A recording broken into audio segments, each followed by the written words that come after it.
Hello and welcome back to the Edge of the Box podcast, a podcast by WhoScored.com. I'm your host, Dan Bardell, joined by WhoScored's very own Dan Worth and Jonathan Wilson with us, as always, as well.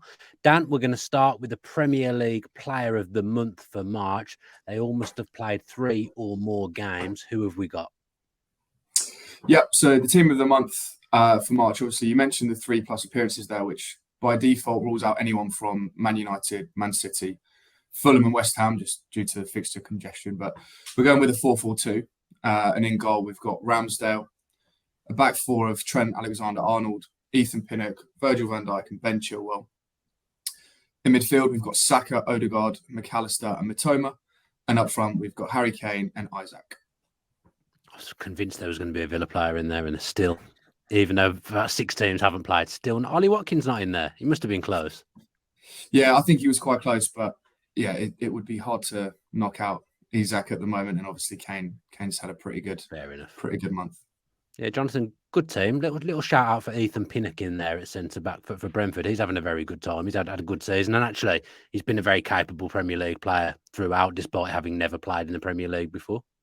Yeah, I think he's a sort of a really good example of the fact that there is actually quality down the leags. But I think people think outside the Premier League there's suddenly this vast desert. Well, there's not. Pinnock is a he's not a 9 out of 10 player, but he's a really solid 7, 7.5, and on his day maybe an 8 out of 10 player. Contributes the odd goal, and Brentford's defensive record when he's there is much better than when he's not. I think he's a really, really useful, solid player. So yeah, delighted for him to be in the Team of the Month. Nice Ethan Pinnock starts. Has he got a long throw? I don't know why I felt the need to tell you what a long throw is with my hands. Has he got a long throw as well? Have I completely imagined that? Is that someone else at Brentford? I may have got confused. I had in my head Ethan Pinnock was good at long throws as well, but I potentially have made that up. Jonathan's face tells me I've made it up. Look, you may be right. It's not something I necessarily associate him with, but possibly. No, I think I've potentially made that up and got him confused. Dan, it's an Arsenal heavy side, isn't it? Which I guess is no surprise given that they're top of the league and absolutely fly.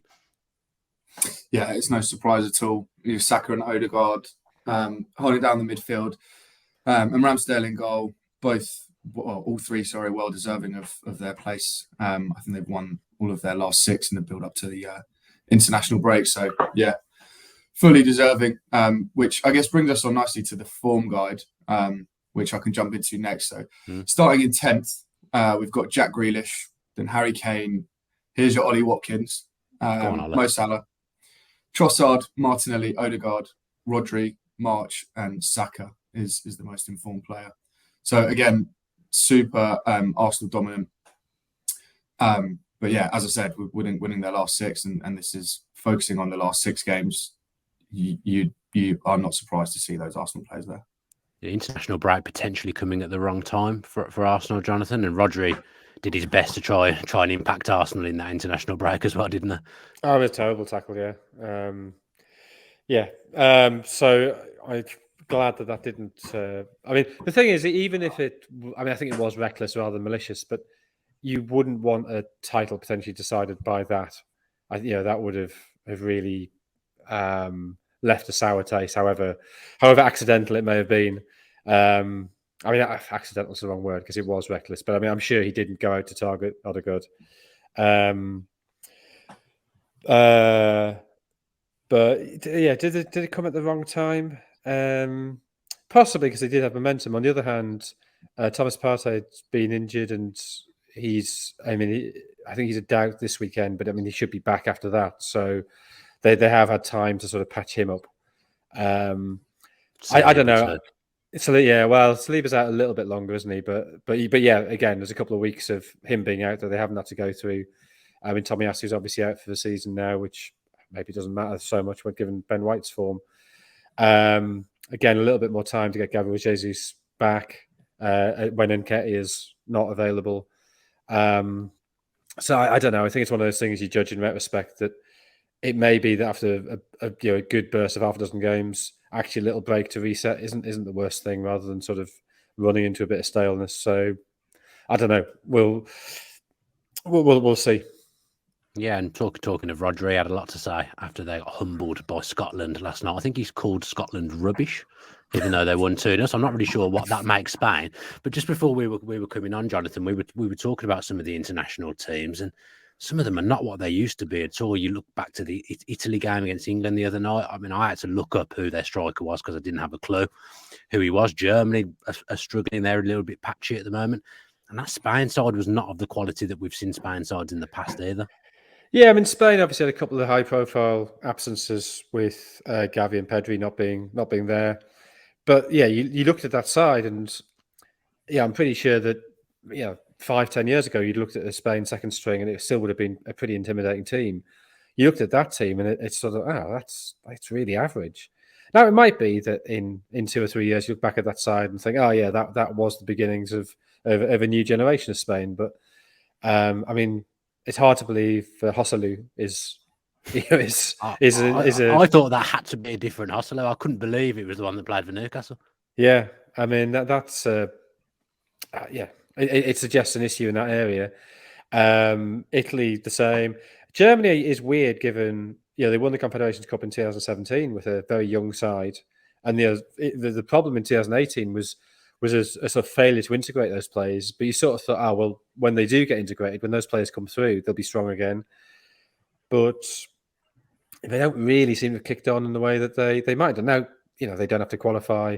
They've got plenty of time to prepare things, and I'm sure they will be good on home soil next summer.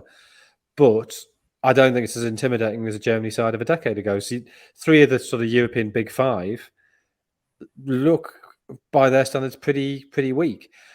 Whereas England, it feels a bit like before the Cricket World Cup when they had a really strong team and then suddenly they had Jofra Archer to it.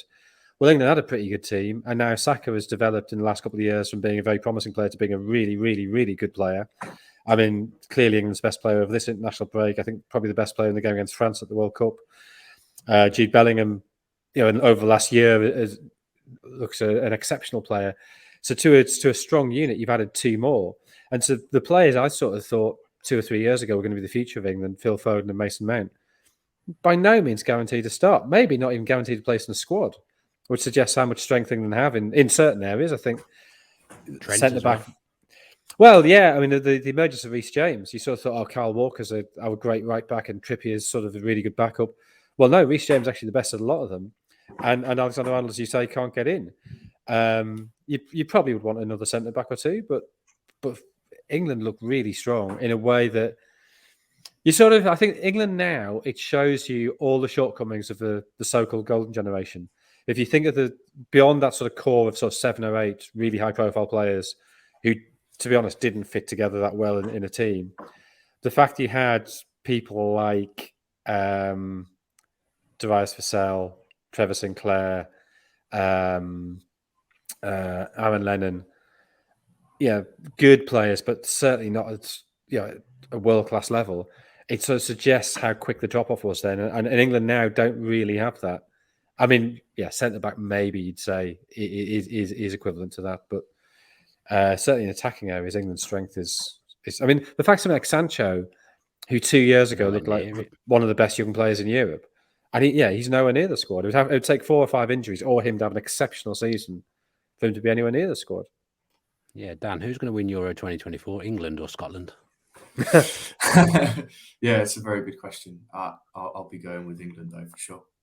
Yeah, great result for Scotland though last night. Scott McTominay suddenly this marauding goal scoring midfielder from nowhere, and Kieran Tierney playing well for Scotland last night. I mean, we should say France are still ludicrous in terms of their talent. Of course, but they sometimes you always feel like they might find a way to implode themselves. Well, I sort of think, I sort of think kind of been murmurs this break. Griezmann and Mbappe tension. Mbappe is clearly a very difficult player to play alongside.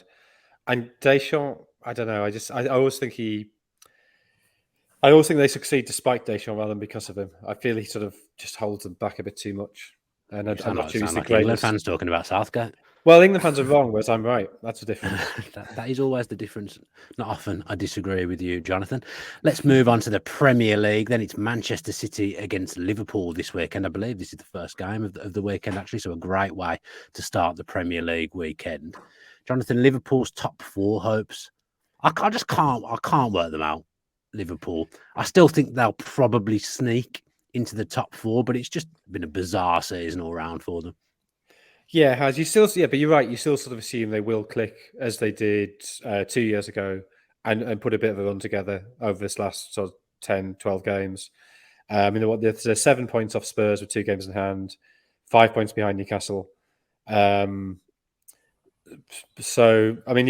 I think they will catch Spurs unless Spurs suddenly, without Conte, suddenly Spurs find some form. But giving Newcastle a 5-point start, you probably don't want to. So it's going to be difficult for them. But yeah, you still assume at some point things will click. And the injury problems are just starting, I think, to improve. Out of Europe now means that there's less physical pressure on them. That may help. I think there are signs. Fabinho having had a terrible start this year. I think he's slowly beginning to return to form. The way that they hammered Manchester United suggests that on their day they're still as good as they ever were. Yeah, I'm talking of injuries. Bajcetic is now injured, Dan, so he's going to be out for a little bit for Liverpool, I think, which means, with him, I actually think he was doing anything spectacular. I think he just added some energy and bite into that midfield and was kind of doing things that you'd expect a midfielder to do. But at that time, nobody else in the Liverpool midfield was doing those things. So he'll be a miss. But against Manchester City, you do feel they're the kind of side that could exploit Liverpool's aging midfield. Yeah, definitely. And I agree with you there. I think Bajcetic, wasn't doing anything extraordinary, but was probably the best performer in an underperforming midfield for Liverpool. And the fact that he's 18 or whatever, people are kind of getting a little bit too excited about him. But I do still think he'll be a miss. And the pool of midfielders that Klopp's got to choose from now is not very vast and it's quite aging. I think it'll be sort of Henderson, Milner. Fabinho is probably the one you'd want in there. But you're coming up against the likes of De Bruyne, Silva, Gundogan, etc. You do worry a little bit that Liverpool midfield could be run off their feet. And it's not just Man City that they've got to worry about. You talk about their chances of the top 4. The next 3 games are Man City, Chelsea and Arsenal. So they're 3 very difficult matches. Going back to the top 4 point, it wouldn't be out of this world to see Liverpool get 0 points there, which they might be 5 points behind Newcastle now, but they could be quite a few more behind after those 3. Yeah, Liverpool's midfield, Jonathan, to me, it feels like I love James Milner. He's been a great player throughout the years. He's still, for me, for Liverpool to be genuine title contenders and go back to the level they want to be, Milner's getting too much football. And you kind of would have expected Henderson to have slipped into the role that Milner's had over the last few years.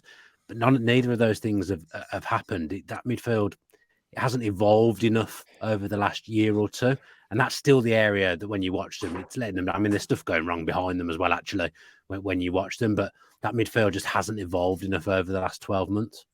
Yeah, I think that's the area where they really needed investment. I guess it comes back to the fact Naby Keita didn't really do what they hoped he'd do. And then the players who could have covered for him, Oxlade-Chamberlain and Arthur Melo, have both been injured. As Oxlade-Chamberlain, pretty much his entire career he's been injured. But the 2 of them who could have provided a bit of cover haven't. They can still play Fabinho, Henderson, and Elliott, which I think is pretty good. It's not, Curtis it's Jones right. is back again now, isn't he? Yeah, the under 21s. He's obviously very inexperienced, but a lot of potential there. And yes, he's another one who can step in. They've got Carvalho as well, who again inexperienced, but there's potential there. So he's disappeared. He played a lot of football at the start of the season. He just doesn't seem anywhere near. He's not injured though, is he? I think he's available. Yeah. So there are some options there, but you're right. They lack basically they lack somebody age sort of 26, 27, 28 at the peak of his career in midfield. And you do sort of wonder whether, and I was always opposed to this, and I thought it was a very sort of old-fashioned way of looking at the game. But I do wonder whether there might be an argument this last sort of third of the season to just try Alexander-Arnold in midfield. I don't think for this game, because I don't think you want to expose Milner at right back against a City winger. But in games where the opposition are going to be sitting deeper against you, where they're not going to pose such an attacking threat, whether it is worth just trying Alexander, because Alexander-Arnold was a midfielder when he was at youth level. He was converted into a right back. which I think perhaps explains why some of the technical sides of defending he's not as good at. He was redeployed with a very specific role in mind, which he's done exceptionally well. But when the other bits of the team, when the press isn't as functioning as well, he can be exposed by that. So whether there is an option to just try him in midfield, maybe Milner at right back. I don't know if they've got a kid coming through who could play at right back. Gomez, I'm not sure if he's fit. He could play right back, couldn't he? Well, he could. I'm not times. convinced by Gomez at all, to be honest. But yes, he could do that. Yeah. Whether that is just an option in a couple of games to get a sort of a player in his mid-20s who's in his prime and see if he can control the game from the middle. I suspect his game is better suited to playing as an attacking right back, and I think the idea that he should shift to be sort of more involved is slightly demeaning to the modern role of a right back. But in these specific circumstances, it might not be the worst thing to try. Yeah, they freshened up that front three quite a lot, actually, in the last 12 to 16 months, and without really freshening up other areas of the side. And you would have said, although some of the front three, that famous front three was coming to the end of its cycle, they've seemed to have concentrated just on that and not on the rest of the team, which I find quite strange. That's just three players that they've brought in, three high-profile players who play in the front three positions. I know Mane left. So they've brought in three players to freshen up that front three position, but not done anything anywhere else. Yeah. I mean, they... you're right. That's a problem in terms of squad balance. I think the other issue with squad balance is that they've... I mean, it's very difficult to be critical of Liverpool's signing policy because it has looked so good. But with hindsight, you look at the age profile of the squad, and this season they've only had two players aged between 24 and 29 who've made more than six starts in the league, which is Robertson and Joe Gomez. And to be honest, you probably don't want Joe Gomez playing that many games. Yeah, you wouldn't say if you're picking your first 11, he probably wouldn't be in it. No. And I think that's the problem, that they haven't, well, as we were saying about the midfield, they don't have that core of 4 or 5 players at their peak. Ideally, you probably want 5 or 6 players aged between 24 and 29, 2 or 3 older than that, 2 or 3 younger than that. Whereas they've very much older players and younger players and not that peak. So we've got a load of players aged 22, 23 who in a couple of years may well be exceptional players. People like Darwin Nunez and like Luis Diaz, who obviously has been injured all season, like Cody Gakpo. But they are very concentrated at the front end of the team. They do seem to have anticipated Salah leaving, which maybe hints at what they might be looking to do in the summer or the summer after. Firmino, I know Klopp said he was surprised when he said he wanted to leave in the summer, but I'm not really sure they should be surprised. I'm not really sure what his role would have been if he'd stayed, given they've got Jota as well. So I'm not sure if you've got Gakpo and Diaz and Nunez and Salah and Jota, where does Firmino fit? But yeah, the evolution I think is necessary. It does seem to have very much been focused so far on one part of the team. And I think they've got to do it at the back as well. I think Van Dijk is showing his age. Konate, I think, is a very good player for the future. Matip is starting to get on a bit. And then once you have a midfield sorted, I think we have a better idea of just where Alexander-Arnold is. I think he's been exposed by the deficiencies of the midfield this season. Yeah. And until you get a better midfield back, it's very hard to assess whether he has lost something in this game if opponents have worked him out, or whether he can go back to being the exceptional player he was last season. Football moves fast. 12 months ago, Liverpool were fighting for everything, and we were saying they've got a really strong squad now. They're going really well, and you wouldn't have foreseen this drop off. Not a drop off to this level, I don't think, 12 months ago. Dan, let's get the algorithm out then and talk about Haaland. There's been a drop off from him as well, hasn't there? There has been, yeah. So we've used the international break to take a look at players' form pre-World Cup and post-World Cup, and obviously Haaland didn't go to the World Cup, so I guess you would have thought he'd use the time to rest up and come back stronger, but that doesn't seem to have happened. And he's seen the biggest decrease in form of any player in the Premier League. His pre-World Cup rating was 7.90, and his post-World Cup rating is 7.15. He's played 13 games before and 13 games after, scoring 18 in the first 13 and 10 in the second. So That's rubbish. Yeah, 10 to 13 is just a really poor return from him. Awful from Haaland, Jonathan. He should be ashamed of himself, shouldn't he? I mean, yeah, 7.15 average rating. Get out in of there. his last 3 games in all competitions. What's he done? I mean, apart from the 9 goals, what's he actually given City? Yeah, I get him. Yeah. No, but I mean, he before those 3 games, he scored 2 and 8. So clearly there was a downturn in his effectiveness. Maybe that's natural after such a blistering start. It might be that the Premier League defences, because those last 3 games, one was in the FA Cup, one was against Leipzig in the Champions League. It might be the Premier League defences have started to not work him out, but at least have some idea of how to play him. I think City generally, I don't know if the algorithm bears out, but I think City generally had a sort of poor January and beginning of February, that their level generally dipped. I think De Bruyne definitely had a post-World Cup dip, maybe a couple of others as well. There was obviously all the issue with João Cancelo and his departure. And I think there was a clear sense of City trying to return to that more controlled football, which doesn't necessarily get the best out of Haaland. And I think the key to whether they succeed this season is how they get that balance.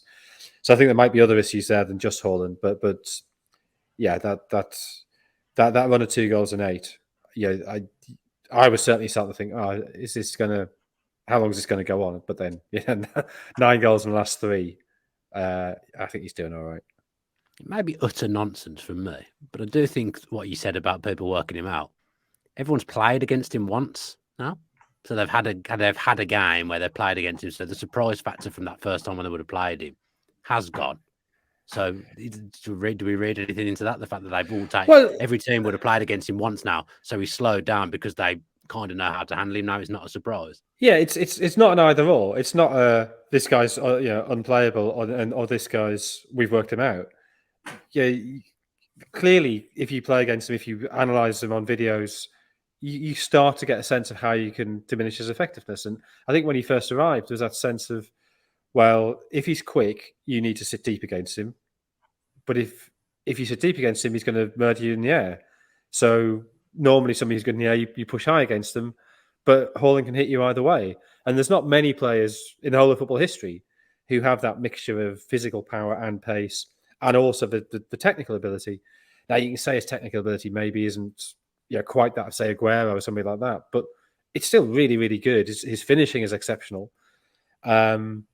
So, yeah, I think when you first see something like that, you sort of you panic and think, well, what on earth are we meant to do against this? But I think players do start to sort of get a sense of maybe you can just sort of guide him into wide areas. He's not somebody who's involved in the play that much, so you can sort of keep him quiet for long spells just by stopping the supply into him. He's clearly not been worked out, but he has been more worked out than he was in that first 3 or 4 months of the season when it did look like he was just going to score 80 goals and nobody could ever stop him. Yeah.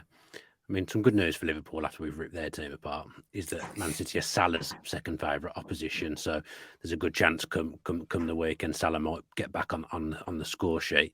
Let's talk, though, a little bit about Man City again. We'll stay with Man City and talk about their defence. Jonathan, he's been playing 4 centre-backs against tougher opposition. Is that an approach you think he'll take against Liverpool? Yeah, I'm not sure it's necessarily against tough opposition, because I think he's only done it twice from starter games, hasn't he? Which was against Palace and against Leipzig. And I think it's kind of been forced on him partly by the sale of Cancelo. Sergio Gomez, obviously, he doesn't quite feel as ready yet. And then at right back, he's got Rico Lewis, who's still very young. He's got Kyle Walker, who's had his off-field issues. And John Stones, it turns out, is very good playing at right back and coming into the midfield, where against Leipzig, I thought he was exceptional at doing that. So, yes, it is 4 centre-backs. And yes, you start to think maybe Salah, if he gets a run at Ake, he can expose him. I think that is possible. Kyle Walker will be exposing himself. It's a totally different issue. You used to tell me off when I used to make jokes when Robert Koch was out every single week, and you used to say it in the just a minute. You used to tell me off for things like that. But my joke was funny. That yours were just crude. It's a difference. But it's not 4 centre-backs in the way Tony Pulis plays 4 centre-backs. The 2 playing on the outside of that, and Akanji as well. They're all very mobile. So I mean, does he play Walker? Does he play Stones? Yeah, he could play either. Walker obviously gives you the pace, which depending who plays on the left. But if it's Nunez, if it's Jota, then maybe having that pace is what you want. But equally he may think having Stones and being so comfortable tucking into midfield, so that you've got that extra barrier to guard against the counter. Maybe that is preferable. So yeah, it's I think it's entirely possible he goes with the four centre backs again. I honestly think John Stones is very quietly just become one of the best defenders in the world, and no one really talks about it. He's so good, John Stones. I mean, I assume he is fit. I know he obviously missed England duty because of fitness concerns, so I'm not sure if he's 100%. John Stones played, didn't he? Did he play? Did he? Didn't he play both games? That's how good he is, Jonathan. He's going quietly about his business. You didn't even notice he was on the pitch. He played both games. Yeah. Really?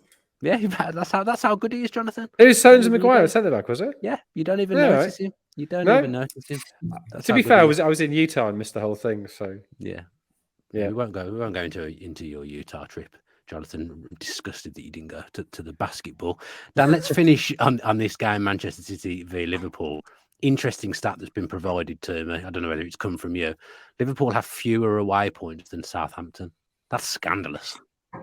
Yeah, it's shocking. It really is. They've only won 3 games in the Premier League on the road, which, for Liverpool is horrendous. Obviously, their home form's not been too bad, but the away form is terrible.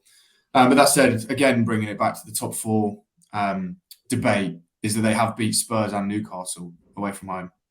And I can tell you who the other one was as well. Yeah, I can let you do that if you like. Which was that was the Boxing Day game, wasn't it? Yeah. They were pretty lucky to win that. Yeah, it wasn't the best defending from Villa, if I'm being perfectly honest, on the day. But yeah.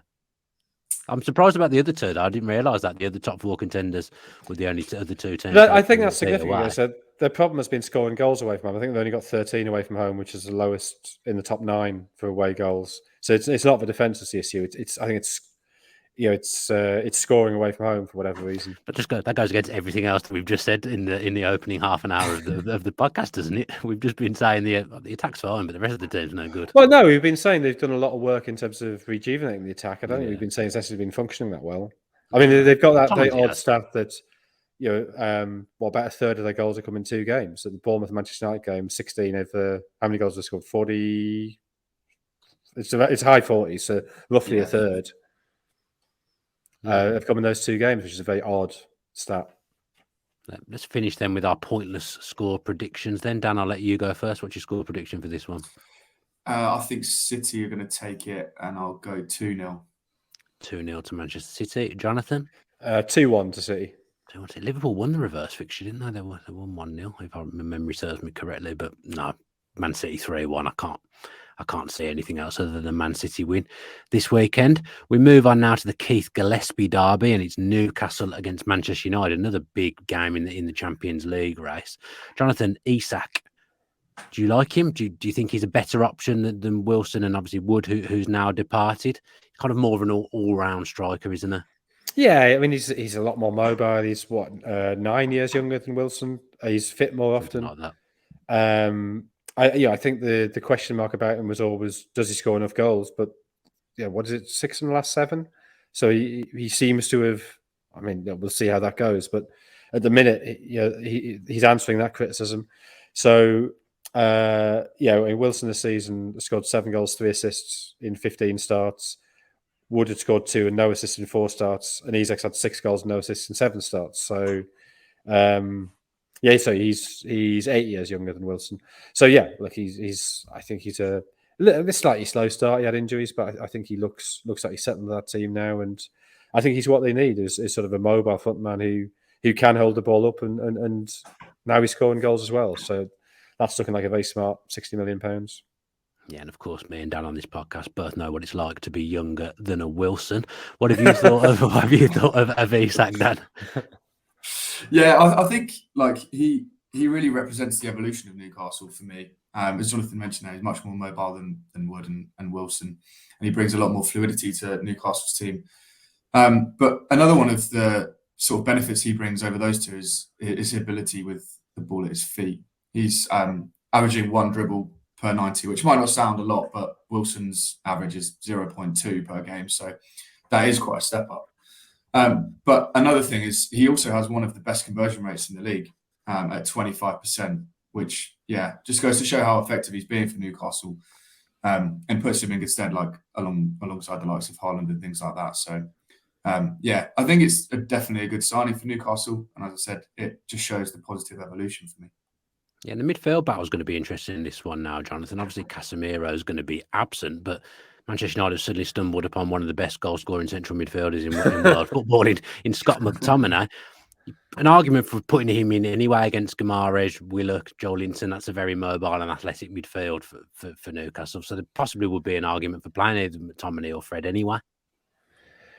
But I mean, they're clearly going to have to now, probably both of them. But I mean, Casemiro's absence is huge. He has been brilliant this season, albeit, as we were mentioning over last episode, he's this sort of run of 10 games where he's either got suspended, been suspended, or lost 7-0. But Eriksen being out as well, I think, is huge. I think United's little wobble has come post the Eriksen injury. That Eriksen-Casemiro partnership, I think, worked really well. And it is an area where Newcastle is strong. I mean, I think Joelinton probably will be phased out within a year or two.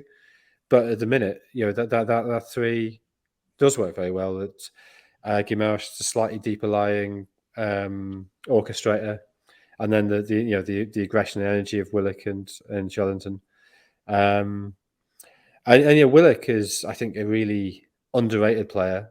I think he's got the capacity to get forward and score goals. Maybe he doesn't quite get as many as he should. But I sort of, people seem to be really praising the Arsenal Academy at the moment for bringing through Saka and Nketiah and Reece Nelson and Smith Rowe, albeit he hasn't started the game yet this season. But actually, you look 5 years ago and they brought through Willock and Gnabry. There's one other they brought through then. Who am I thinking of? Alex Iwobi. So the Arsenal Academy has actually been pretty consistently producing players for 20 years. And Willock is a what did he cost? 25 million. So if you can sell players 25 million out of your academy, I mean, Iwobi I think was about 20 million. Gnabry, Iwobi was more. I felt like Iwobi was more than that. Oh, maybe the other way around. Maybe it's Iwobi 25 and Willock 20 then. Yeah, I think he is. Gnabry I think they only got 5 million for, but probably if they hadn't ruined him by sending him to West Brom for a year, they'd have got more. And I'm not convinced that long term. I mean, Saka I think is a phenomenal talent, but Saka plus Nelson plus Smith Rowe plus Nketiah, they over the span of their careers going to be better than Willock plus the other two I've just named, who I've now forgotten again. Iwobi and Gnabry. I don't know, maybe. But Arsenal's Academy, I think has been a really, really positive thing for a long time now. And Willock is a great example of that. They've got Balogun, I can never say his name. Doing it well in France as well, haven't they? Yeah. How do you say his name? Balogun, I think. Balogun. He's US qualified. Well, isn't he can play for US. I think he can play for a few different nations. I think the under-21s, England under-21s, are hoping that he may make himself available for the summer tournament, but it looks like he may go with the USMT, I think, by the sounds of things. So he qualifies for a few different nations, I believe. Dan, Manchester United struggling against the top 10 on the road. Bad omen going into this one. Fulham are the only team in the top 10 that Manchester United have beaten away from home this season. Why do you think that is? Yeah, that is true. I guess before I go into anything else, it is worth saying that their away form outside of the top 10 has been pretty good. But that is a little bit of a worry going into this. They've obviously lost 7-0 to Liverpool, 3-2 to Arsenal, 4-0 to Brentford, and 6-3 to City. And I think there was a 1-1 draw with Chelsea in there. 3-1 to Villa as well, although Villa are 11th. Yeah, exactly. Come on, we're talking about the top 10 here. Sorry, Villa are just 11th. They're probably not going to finish 10th, but they're not going to finish 12th. They're just stuck in 11th. But we did beat Manchester United. Deserve some credit for that. Yeah, no, you definitely do deserve credit for that. But yeah, I think it will be a little bit of a worry for United that their form against the top 10 away from home has been so poor. I'm not suggesting the Newcastle are going to run out 7-0 or 4-0 or anything like that. I think it will be much closer, but I think that probably does play on Ten Hag's mind a little bit. And to be honest, I'm not too sure what they can do to prevent it, especially with Casemiro out. They've lost 43% of their Premier League games when Casemiro has been absent. So, yeah, it's not looking too positive for United, but that said, they'll probably go and win this 3-0 after I'm bad-mouthing them. Well, Newcastle are very good at home as well and don't ship many goals in general, but they certainly don't ship many at home, Jonathan. Yeah, I mean, defensively, they've been excellent this season.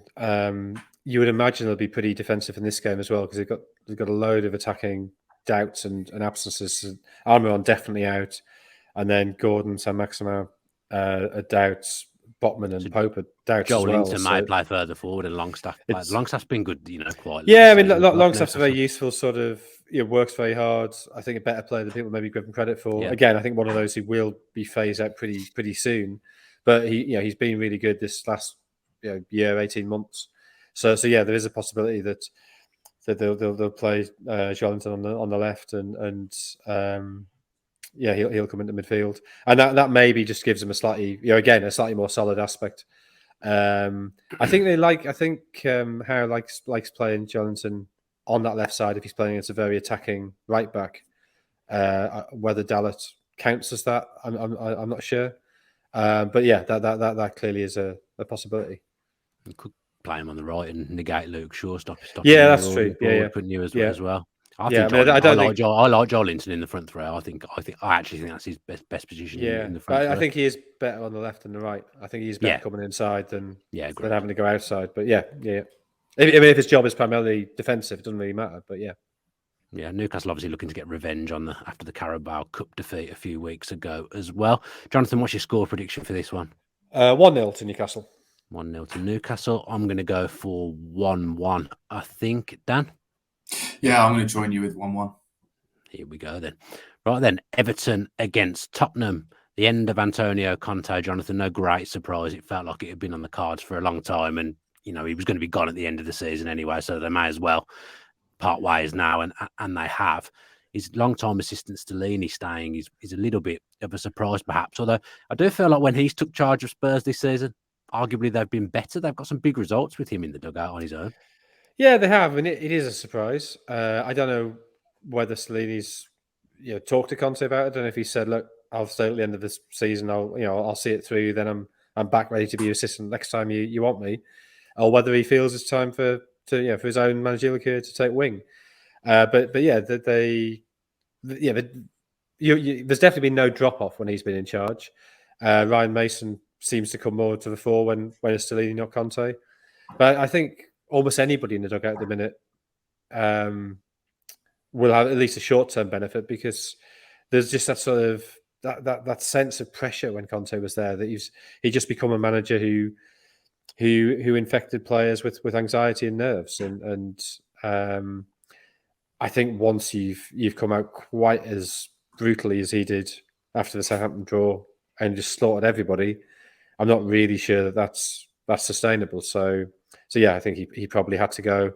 He clearly wanted to leave. The players wanted him to leave. The club wanted him to leave. So there's no point letting it linger for another 10 games or so. I've said previously that Antonio Conte reminds me of my mum. My mum's Italian, and yeah, that rant. I've seen many rants in that style before in my lifetime.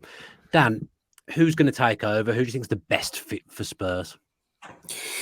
Well, I agree with Jonathan that I think Stellini has got an opportunity here now to kind of put his stamp on his own managerial career. But I'm not sure if he's the right man long term. I think that now that Nagelsmann is available from Bayern Munich, he could be a very good option. I'd imagine that Tuchel would have been in the running, but obviously now he's been snapped up there. He's not. But yeah, so I think Nagelsmann is the right man for the job. But whether or not Daniel Levy agrees with me is a different story. He's on gardening leave, I believe, at the moment, Jonathan. I've never been on gardening leave, so I'm not really sure what that's all about. But he'd probably be waiting until the summer, I think, to take another job. He'd be an intriguing appointment, although at the moment I'm not sure that Spurs squad is built for a manager like that. Yeah, I mean, I don't know. I'd be very wary of Nagelsmann at the minute. I think it's good that he's having a break. I think you saw Dean Smith, for instance, going straight from Villa to Norwich.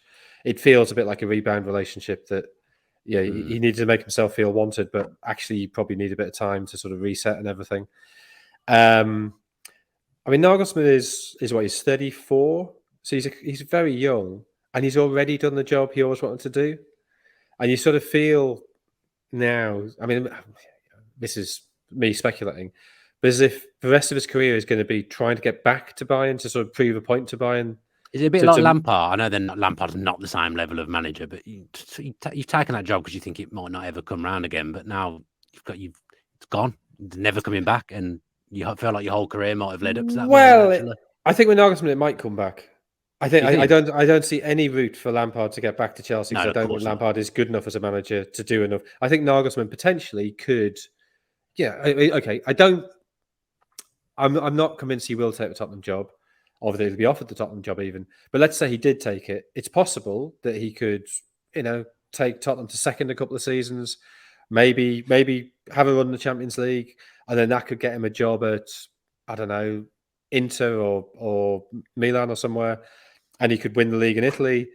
And then maybe Bayern think, now he's 45 and he's had a decade of real serious experience and he's improved. Maybe it is worth us giving him another go. I could see that happening. He's got loads of time in his career, and I think he has got loads of talent. My doubt about him has always been, and this I accept this is the point of view of somebody who covers largely English football, who doesn't watch a huge amount of the Bundesliga. Every time I see him in a Champions League game, it's sort of, is that it? And so you think of Leipzig against PSG in the semi-final, when was that, 2020?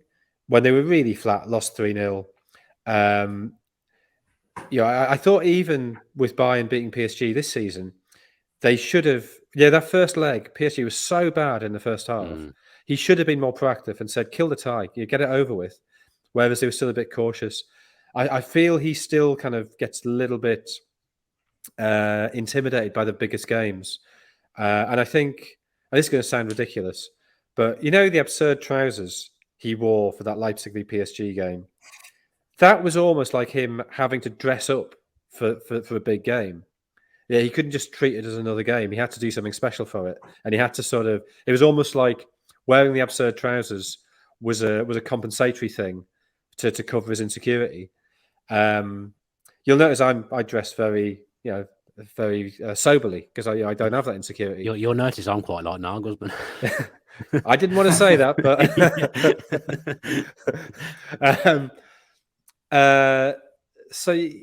I'm yet to be fully convinced by him.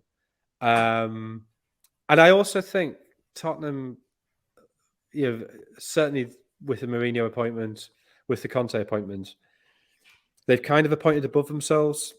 And again, it's almost this insecurity thing of, we got this great new stadium. We need a manager who'll make people believe we're worthy of it.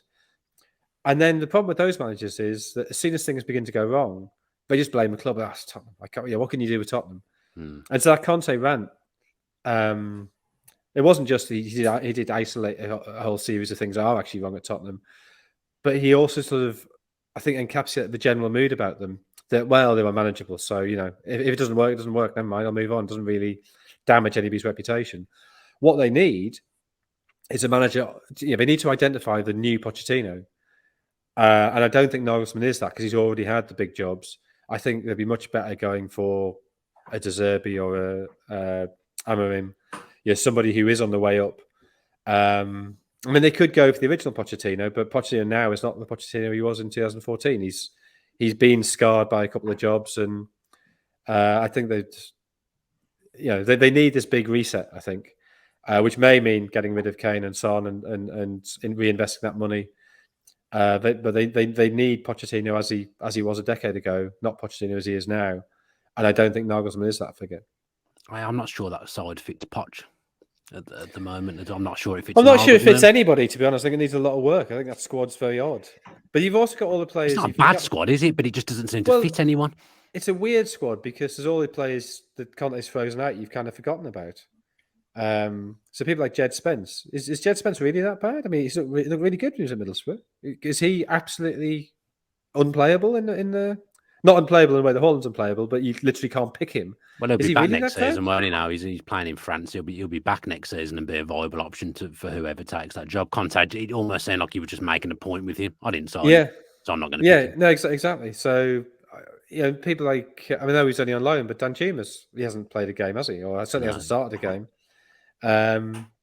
So I mean, that's another thing they've got to get right. The getting the coach more involved in recruitment, so the club aren't recruiting players who the coach just ignores.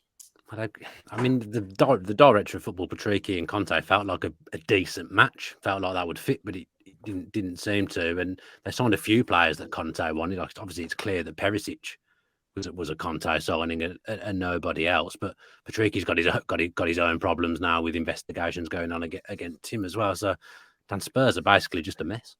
Yeah, I mean, there's also that issue of who's actually doing the recruiting. Is it Paratici or is it Levy? And you sort of feel that. I mean, I'm not convinced that Paratici is necessarily great at this job, and as you say, the distraction of the Juve investigation. But sort of Levy seems to sort of swoop in. Now it seems that Paratici, his preferred candidate will be Luis Enrique, but that again seems one of these big names who his record at club level is, not 100% convincing, and also you kind of think if a Barcelona job came up again, if another big job came up, he'd be straight away. He wouldn't be hanging around. So I think, I go back to the original thing. I think they'd be much better with somebody who wants to be there, who's on the way up, who could build for 5, 6, 7 years. Yeah, it's going to be interesting to see what they do. I'm having a bad time with names on the podcast today. I've got the director of football's name wrong as well this morning. Absolutely shaming myself on the podcast. I don't tell you a name I would keep a sneaky eye on. Ancelotti, because he's not going to be at Madrid. I don't think next season. Yeah, they like to hire ex-Chelsea managers as well. They've had 4 before, is that right? Yeah, I'd just keep a little eye on that. Yeah. I think there might be some movement. Yeah, I mean, he clearly fancies a Brazil job, doesn't he? Yeah, completely rule out what I've just said because he's probably going to be the Brazil manager. I think there's resistance in Brazil to getting a foreigner in, but you're right. But I think the Real Madrid issue does affect things because Poch might go there. Poch or Nagelsmann could go there. I mean, I don't really think Nagelsmann is cut out for Real Madrid. I mean, no. Can somebody who rides a skateboard be manager of Real Madrid? It's Real Madrid with Seniorio and all that stuff. It's you can't have a skateboarding manager, but. Poch. Yeah, Poch is in a strange position. That his one really big job didn't work, and he feels like he just keeps getting touted for jobs and then never getting them, and he just seems to spend a lot of time out of work at the minute. Yeah, obviously he's had the PSG job as well, Poch, but that's another job that will probably be coming up in the summer, so there'll certainly be some big managerial moves coming up in the summer, that's for sure. We've not previewed this game at all, but let's get a score prediction anyway. Everton against Tottenham. I'll go first this time, and I'm going to go for Everton 1, Tottenham 1. I'm going to go 1-1 again. Dan? I'm going to go for a 2-1 win for Tottenham. Ooh, ambitious. And Jonathan Wilson? 1-1. 1-1 from you as well. We finished the podcast as ever with the Just a Minute section, and Jonathan, you are up You are up first. It's Bournemouth against Fulham. Not only can I not say football characters' names, I can't say the word first. Well, you don't have to say first in a Bournemouth v Fulham game. Not much first going on there. Bournemouth second from bottom, point of safety. I think their performances had generally been better from a very narrow defeat to Brighton, but then they were pretty poor in getting beaten 3-0 by Villa. Or Villa were excellent, one of the two. But they were well beaten in that game. They have taken 8 points from the last 8 games, which is an improvement on what went before, and that includes away games against against Arsenal and City, and Villa, of course, as well. So 2 difficult games plus Villa in that run. A lot of their players who had been injured have come back. Stanislas is the only definite absentee. Fulham have lost 3 in a row now, down to 9th, out of the FA Cup. Their European ambitions are possibly fading. There'll be no Mitrovic and no Willian for this game. Marco Silva also suspended from the touchline after that meltdown against Manchester United. Kazawa, Cabano, and Duffy all out for them. It was 2-2 at Craven Cottage. I think Bournemouth might nick this 1-0. 1-0 to Bournemouth, Dan? Yeah, I'm thinking 1-0 Bournemouth as well. I'm going to go for 2-1 to Bournemouth. I actually thought they were a little bit unlucky against Villa. They were well in that game until the last 10 minutes. Dan, your first one is Arsenal v Leeds, the George Graham derby. Yep. The Gunners come into this game off the back of 6 successive Premier League wins in a row, scoring 3 or more in 5 of those 6, and a total of 19 in those 6. They currently sit 8 points ahead of Man City, although obviously Pep's team do have a game in hand. Arteta will be without a few key players for this fixture. As we already mentioned, Tomiyasu is out for the season. Saliba is a doubt and probably won't make it this weekend. And Nketiah is also on the sidelines for at least another week, thanks to his ankle injury. Leeds have won just 3 games on the road this season. And to make matters worse, they've only won 2 of their last 14 in the league. But more positively, they did win their last outing, albeit against 9-man Wolves. Adams, Forshaw and Dallas are ruled out through injury, but Leeds are hopeful that Woba can return after picking up a thigh injury, and Wilfried Gnonto will be assessed. After picking up a sprain on international duty, I think Arsenal will probably pick up where they left off here. We'll sweep Leeds away. I'm going 3-0. I'm going to go for 1-0 to Arsenal. Jonathan? I'll split the difference and say 2-0. 2-0. Let's see what happens. Next one, I believe, may be a Marlon Harewood derby. I'm not 100% sure, and that's where I'll look while Jonathan's talking. But yeah, Nottingham Forest against Wolves. Huge game. David Needham, did he play for both?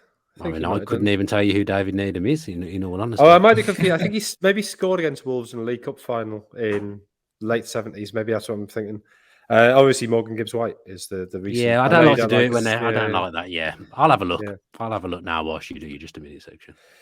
Oh, I mean, a huge game at the bottom, as many of the games in the remainder of the season will be. Many games this weekend. Well, yeah. That's what happens when you get 9 games in the 9 teams in the relegation fight. Forest 2 points above relegation zone, just a point behind Wolves. They did have that good run that seemed to have got them away from danger, but they've taken just 2 points from the last 6 games. Goals have been a real problem for them. They've only scored 6 in the last 9, and that's partly caused by injuries. So attacking players who aren't available for them this weekend: Wood, Dennis, Johnson, Ayew, and Owani. The familiar problems in goal, Hennessy and Henderson are both out. Obviously, they do have Keller Navas. So in total, 14 players either out or doubtful. Wolves, again, they'd had a little good run under Lopetegui, but they've only won of the last 6. Had a meltdown in losing to Leeds. Johnny is suspended. Matías Núñez is suspended. They're the joint low scorers in the league. They failed to score in 4 of the last 10. 20th Forest, 26 points to come at home, and Wolves' away form is not great. Wolves won 1-0 at Molineux, and I'm going to say they're going to repeat that, 1-0 to Wolves. I'm going to go for a 2-2. Dan? I'm going to go 2-0 to Wolves. 2-0 to Wolves. Right then, next for you, Dan, another huge game. It's Crystal Palace against Leicester. Yeah, Crystal Palace are still winless in 2023, and they'd love to put an end to that drought here against the Leicester side, who are also desperate for a win, sitting just 1 point above the relegation zone. Palace have only scored once in their last 5 games, with a consolation goal in their 4-1 defeat to league leaders Arsenal. And only Wolves have scored fewer than their 21 goals this season. The fixture will be Roy Hodgson's first of this stint, and he'll be hoping he can turn things around. The Foxes have won more points on their travels than they have at home so far this season, and Leicester fans will be hoping that that's a positive omen ahead of this trip. That said, though, they have only won 1 of their last 6 on the road. Leicester have a few injury concerns, with Harry Souttar sent home from international duty. Yuri Tielemans out until mid-April, and James Justin done for the season. Wout Faes is also suspended after his red card against Chelsea. It might be April Fool's Day, but this fixture is no joke, with both teams pretty desperate for the win. This looks like there could be very little to separate the sides, so I'm going for a 1-1 draw. Last time we'll see Dan on this podcast, I'm sure. What was your score prediction, Zara? It was 1-1. 1-1, Jonathan? 1-0 to Palace. 1-0 to Palace. I'm at Leicester tomorrow doing their press conference. I'm going to have to go for a Leicester win. Leicester to beat Palace 2-1. And by the way, Marlon Harewood did play 5 games for Wolves on loan, scoring 0 goals. Jonathan, Chelsea v Villa. Yeah, I mean, a real mid-table clash, 10th v 11th, level on points, neither side with a huge amount to play for. After 3 straight wins, Chelsea conceded late to draw 2-2 against Everton. a game that had followed a similar pattern to a lot of the games in the Graham Potter, where they dominated, struggled to create chances and struggled to score those chances. Having said that, they have scored 7 goals in the last 3 games. And they finally have started converting a few chances. João Felix looked exceptional in that game and unlucky not to win it. It was after he'd gone off that they conceded. Thiago Silva and Azpilicueta out, and there's a lot of doubts after international duty. So Havertz, Mount, Sterling, Aubameyang, Fofana, Reece James and Mendy are all doubtful. Villa will be without Coutinho, and there's doubts over Cash, Dendoncker and Kamara. They've taken 10 points in the last 4. Their form under Emery has been exceptional. Only Arsenal picked up more points since Emery took over. They've scored in each of the last 16 games. Chelsea won 2-0 at Villa Park, and I think they might just nick this one and end Villa scoring run 1-0. To Chelsea, Dan? I'm going to go 3-1 to Chelsea. On to Chelsea. Villa's record at Chelsea is abhorrent. I think they've only won 2 in 17. But I do fancy Villa to get a point. I think 1-1. Dan, your final game is Brighton v Brentford in the battle for Europa football. So Brighton come into this game having lost once in their last 9 in the league, which includes a 3-0 win against Liverpool and a 4-0 thrashing of West Ham. They've only conceded once in those 5 games and will be looking to run a tight ship against another good side in Brentford. Brentford have only lost once in 2023 against relegation candidates Everton and are undefeated in 14 of their last 15 in the league. They've looked strong at home, but have only won 3 of their 13 away games this season. Both sides are level on points and joint with Liverpool on 42, but Brighton do have games in hand. Moda and Lallana are out for the Seagulls, and Lamptey will undergo a late fitness test after recovering from knee injury. For the visitors, Janelt is out and Baptiste is suspended, but Jensen and Ajer could feature after returning from injury. I think this one will be quite close and low scoring, so I'm going to go for Brighton to win 1-0. Brighton 1-0. I'm essentially predicting a lot of draws. Not that it really matters at all because we've got no league table score predictions. I'm going to go for another 2 to Brighton v Brentford. Jonathan? Also 1-0 to Brighton. 1-0 to Brighton. And Jonathan, you will finish us off with West Ham against Southampton, another massive game down the bottom of the Premier League. Yeah, absolutely massive relegation clash. West Ham, 3rd from bottom, point above Southampton, who are bottom. West Ham have only won 2 of the last 14. They only actually lost 2 of the last 7, but the mood is so bad and the situation they're in is so bad that I think the atmosphere at London Stadium is pretty volatile. That we've seen that in recent games that when they're not winning, the crowd there can get pretty tetchy, which is probably not helpful to them, but it is understandable. Southampton's form has improved after the Nathan Jones interregnum. We miss it. We all miss it. Well, I'm not sure Southampton do. They've taken 5 points from the last 4. They've taken 8 points from the last 6, which is better than relegation form. They've kept 3 clean sheets at home in that time. Away from home is a little different. Though they have taken 13 of their 23 points away from home. West Ham much better at home, and I think that probably will be enough for them. So I'm going to go West Ham to win it 1-0. I'm going to negate what you've just said. I'm going to go Southampton to win 2-1. James Ward-Prowse bound to score at some point. He always scores in these big relegation games, I feel. Dan? I'll sit on the fence and go for a draw, 1-1. I mean, we should be starting a new league table or something at this point. Just say Jonathan won the last load of rubbish that we did, and then just start a new one to end the season, because we're making all these predictions and they're not going anywhere. So Dan, I'll leave that in your very capable hands to sort that Excellent. out. Enjoy that. Look forward to. Thing is, for you probably won't. It'll be someone else on next week, and then I'll ask them to do it, and then it's someone else on the week after that with the Who Scored squad rotation that's going on at the moment. So you'll probably get away with it. That does us for this week's edition of the Edge of the Box podcast. Please subscribe to the channel with your post notifications on, and also give the video a like and a comment as well if you've enjoyed it. Don't comment if you've not enjoyed it. We don't want to hear that kind of thing. Thanks to the chaps for joining me, Dan and Jonathan. It's been a pleasure. Have a great weekend. Enjoy all the football and stay safe.